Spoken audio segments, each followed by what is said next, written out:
Hey there, and welcome to Tell Me More, the podcast where real people share real stories. I'm Rebecca, and each week I sit down with students, entrepreneurs, and business professionals from all walks of life to hear their unfiltered experiences, struggles, wins, and everything in between. So, let's get comfy and tell me more. Hello, everybody, and welcome back to the podcast. Today we are joined with Llewellyn, who is a patent attorney. We'll learn a little bit more about his life and his career and how he got to where he is today. So, can you tell us about what you do and how you got into this line of work? Okay, so I am a patent attorney. How I got into this line of work is almost coincidence. Hmm. So I studied pharmacy. I used to be a pharmacist for a very short while. I didn't enjoy it. And then I looked at what else I could combine with pharmacy Hmm. in order to find something that I actually enjoy. And there's not a lot of patent attorneys in South Africa. It's not a job that's sort of well known. So one of my friends, I think his uncle or someone, was a patent attorney and he studied pharmacy way back in the day. So he said I should study law and then I can combine the two and do patent law. So that's how I ended up in patent law. Yeah. Oh, wow. That's awesome. And Mhm. what do you enjoy most about your current role? So I think what I enjoy most about my job is because we do patents, it always has to be something new. So I would say the most fulfilling thing is probably the fact that you never work with old stuff. It's always something new. Hmm. So it's always a challenge. It's always a new challenge and never the same. Every day is I don't want to say completely different, but quite different. Every invention that you work with is Hmm. completely different. And then I think I work in a very nice working environment because it's quite relaxed. But I mean, that's more the people than the job itself. Hmm. That's awesome. And it probably keeps things exciting, having different things all the time. Exactly. Yeah. No, it's always exciting, always something new, always a challenge, which some days is fantastic. Other days you're not up for a challenge. You just want it to be the same as yesterday. And so, what has been one of your proudest professional accomplishments so far?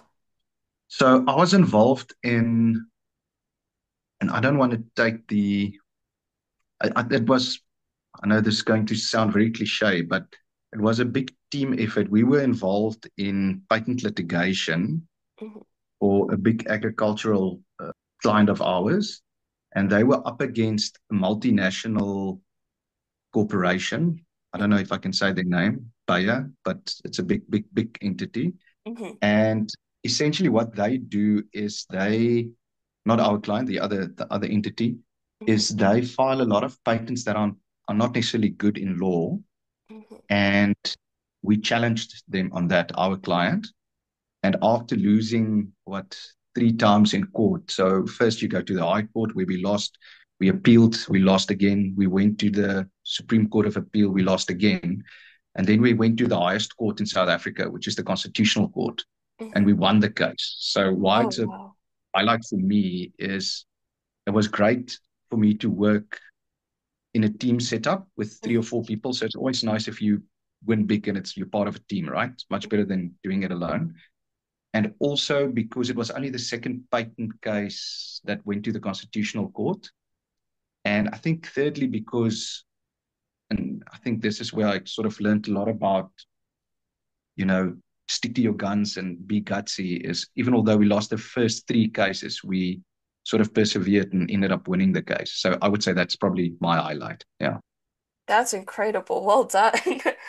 That's Thanks. That's amazing. more the team than me, but thank you. Yeah. Well done to your team as well.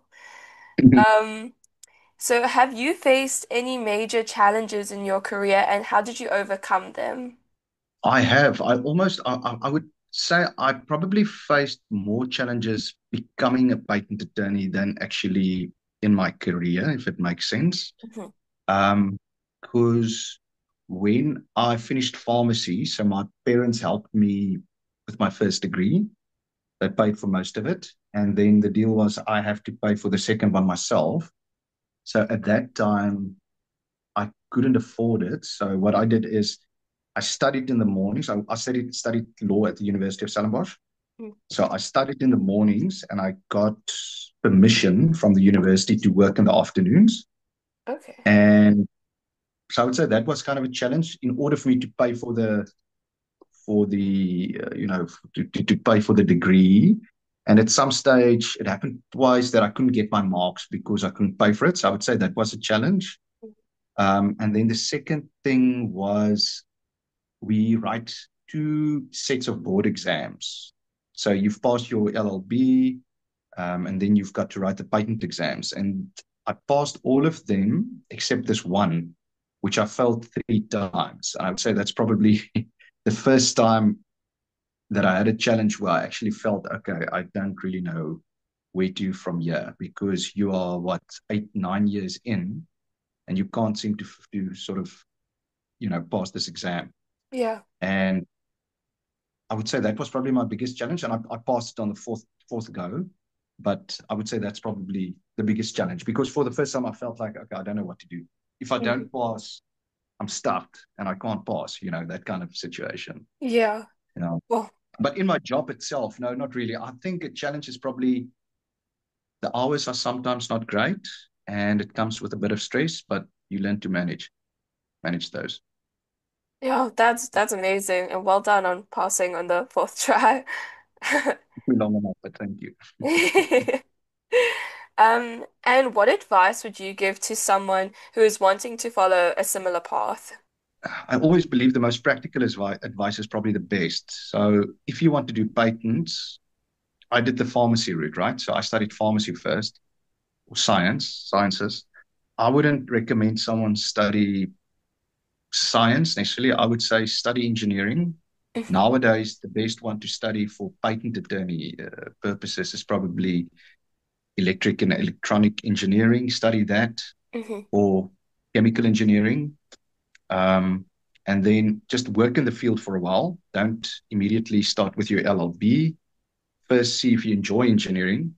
And then if you don't, I would say start as soon as you can with a mhm, firm and study your LLB degree through them because it gives you practical experience while you're studying. And it doesn't, if you don't do it that way, if you do it the way I did it, you're kind of 3 years behind because you can do a LLB postgrad, but it's 3 years out of the sort of working environment, which is in my view now, in my mind, I think it's stupid. I would just go for it directly. yeah. And also, if if if you struggle with the exams, you will eventually pass. I know someone who did it. I think on their ninth year. In their ninth year, it took them 9 years, and they passed Wow. eventually. Yeah, Well, that's crazy. And well done to them. it And that's is. also that's great advice. Um, and so would you say that do you know if there are any misconceptions about the field that you're in? I think people. I don't think they are necessarily misconceptions. I just don't think people know what it is, to be honest. Hmm. So whenever I say I do patent law, people think I can do divorces and help them with the road accident fund stuff. Hmm. And although we are called patent attorneys, I would say we probably do 60% or 70% technical work and the rest is law. Hmm. Maybe not that bad, but let's say 60-40. So yeah, I think the big misconception is probably that you are general attorney, which you're not. You're not that at all. Oh, that's Comes to perfect. And so was there a moment in your school or college career that significantly influenced your path? There was, but not towards patent law necessarily. Is Hmm. I always wanted to study medicine, and I got in at the University of Stellenbosch. And then as soon as I got in, I made the mistake of just sort of relaxing and not thinking I'm in. I can chill now, Hmm. which was a huge mistake. And then I lost my place for medicine in my final year, in Oh my wow. final exam. So I would say just get there first. And don't never relax too much, Get there first and then stop. Don't think you're there and it's too early. Yeah, that's brilliant Mm. advice. Um, And so, do you think formal education is essential in your field, or why or why not? Okay, so in my field, it is essential because you can't do it without your qualifications, right? Mhm, And because law, so we've got the technical degree to understand the invention, right? So if someone comes up to you and they say they want to patent a new molecule, which is essentially organic chemistry or whatever, mhm, if you don't have tertiary education in that field, you won't be able to do it. And I would say it's probably the same with all the engineering type inventions as well, except someone comes to you with a new Bry grid or whatever. mhm. Then it's just sort of, you just have to be logical or common sense. But yeah, so I don't think you need tertiary education necessarily to be successful, but I think in our field, I know in our field you need it. Awesome. And so, along the way, were there any mentors or teachers who had a big impact on you? Yes, definitely. Not necessarily the teacher as such, but when I lost my spot for medicine, Mhm, a lot of people said, "Listen, just call it quits and do something." I don't want to say something easy, but something that you could easily get in for, right? mm, And my uncle was the one person. Obviously, my dad and my mom always supported me, but my uncle was the one sort of, let's call it, outside person, mhm, not close relative, that said, "You know what, you stuffed this off, but just move on, just put it behind you and look forward." So I would say that actually, to this day, is something that I'll always remember. mhm. Someone who's not your mom or dad that believed in you without even seeing the bigger picture. I would say that. Yeah. And then in a work environment, I feel I've got a few people that I really look up to, and I look up to them in different ways. So if I'm going to pick one person, and that would probably be my colleague Rowan Joseph, Mhm, and simply because he's got a very practical way of going about things. Because I think people, especially in, let's call it, classically professional sort of careers like lawyers and those kinds of things, mhm, they sometimes tend to be very theoretical or academic about stuff, but in practice you have to be practical. mhm, And he's really something that I've been, I look up to him in the sense is he's very practical about stuff, one, and also he's, I almost want to say, a gentle teacher in a way. So he would criticize you, but he wouldn't, get into your character or something like that. He would say, "Listen, I would have done it differently. Let's look at this at a practical level." And also, he's quite inspiring. And if you did a good job, he will tell you you did a good job. And also, I think something that I really thought helped me a lot is he, from the get go, said everyone's got different styles. So in our field, at least, there's 10 different ways of doing it right. It doesn't have to be the Rowan way. It can be the Llewellyn way or the Eric way or whatever. mhm. Yeah. Oh, that's So that's a awesome. very long answer. I'm not sure if it answered the question, but yeah. That's a perfect answer. And Okay. so, then outside of work, what are you passionate about? I'm quite a family oriented person.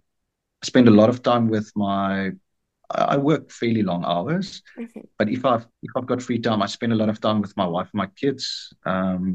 So at the moment, I kind of what I really keep myself busy with, and I enjoy it. Not just because I have to. I enjoy going to. I think a big advantage of where I work is it's quite flexible in the sense that I go to all their rugby matches.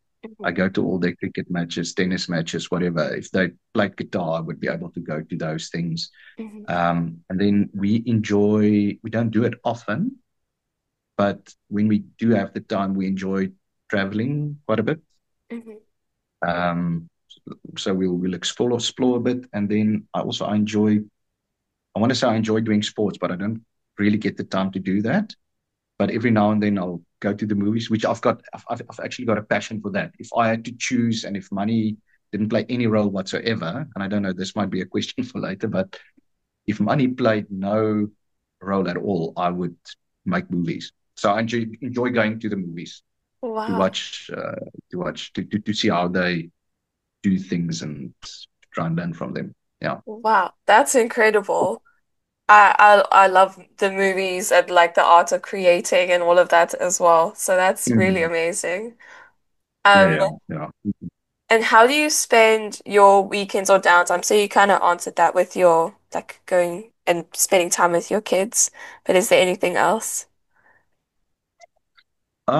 No, it's really that. So if I say spend time with my kids, we'll play tennis or we'll Hmm. do something, right? So outdoorsy type stuff. Hmm. And yeah, that's about it. So we've almost got a rhythm to our weekends. Hmm. So on Fridays we'll always braai because I like spending time with them outside, right? So it's Hmm. always outside. And then usually on Saturdays we'll do some kind of activity like a sport, whatever. Hmm. Sundays church, and then we always go for breakfast after church. So that's kind of our rhythm, if I can call it that. Yeah. That sounds amazing. That's lovely. Mm. And so, what values are most important to you personally and professionally? I think let me go professionally first because I can sort of put it in a box more easily because I know what I Hmm. like from, let's call it an employee or a colleague. I think the probably the most important thing for me is dedication, probably, Hmm. being willing to not even go the extra mile, just being willing to, show up every day, um, and to be willing to learn and really giving it your best shot. I mean, for me, it's really important that even if you miss, you should take a good shot at it, right? So I would say that's probably the thing that I value most. And then also taking responsibility. At a professional level, if I work with you and I can't give you something to put on your list and take it off my list, then I can just as well keep it for myself. I can just do it. So I would say accountability and taking responsibility, and then also, really, I don't know, I almost never put it in words, but pushing through and really giving it your best shot. I think that for me is very important. Hmm. Um, on a personal level, it's something completely different because it's not necessarily something that I think in a work environment is ideal, but I try to treat everyone exactly the same. That's something that I appreciate in other people if they treat everyone exactly the same and if they respect other people. And I think just being a nice person. And again, in a professional environment, that's probably not the best thing.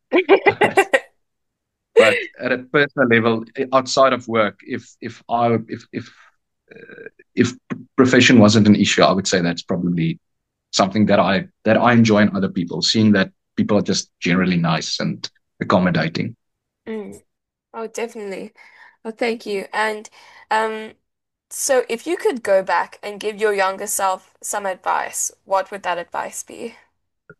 I would say just start working hard early on Hmm. because it's all about habits. I think habits has got a lot to do with it. So start as soon as you can. I'm not saying you should only study, study, study. That's not what I'm saying. But Hmm. whatever you do, be dedicated and don't stop before you get there. I kind of did it the other way around. I didn't do much, and then I realized I wanted to do medicine, so I studied hard, but I didn't really instill those habits. Hmm. And then as soon as I got in, I sort of relaxed, and then lost it. So for me, I would say just the later you start with with those habits, the more difficult your road will probably be, if that Hmm. makes sense. Yeah, definitely. Well, Yeah. thank you. And so we're kind of going towards the end of the interview now. Mm. But what is a fun fact about you that most people don't know? Oh goodness, a fun fact. Hmm, Probably that I don't know if it's a fun fact, but that I wanted to make movies. And Hmm. I grew up on a farm. So what I would do is obviously there's no one around, right? Hmm. So I had to I had two sticks. It's going to sound silly, but just sticks. Yeah. And I would take these and I would walk with them into the veld for like 2 or 3 hours. And this happened like twice a week. Hmm. And I would just in my mind make up all the movies that I'm going to make one day. So Hmm. that's not a fun fact. That's more of a weird fact. But, but No, that's something not a lot of people will know about me.